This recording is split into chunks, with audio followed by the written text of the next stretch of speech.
তুমি আমাকে কমেন্ট করেছো বোনো তুমি আমার পাশে থাকবে, ঠিক আছে বোনো, থ্যাংক ইউ। আমিও তোমার পাশে থাকবো, তুমি বলো।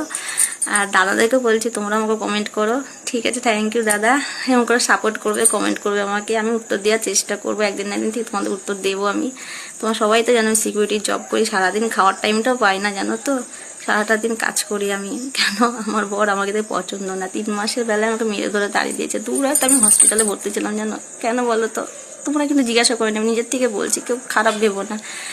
ও জুয়ো খেলে, মদ খায়, বাজে নেশা আছে। আমার বাবা মার কাছে টাকা চেয়েছিল 40,000 টাকা, দিতে পারিনি।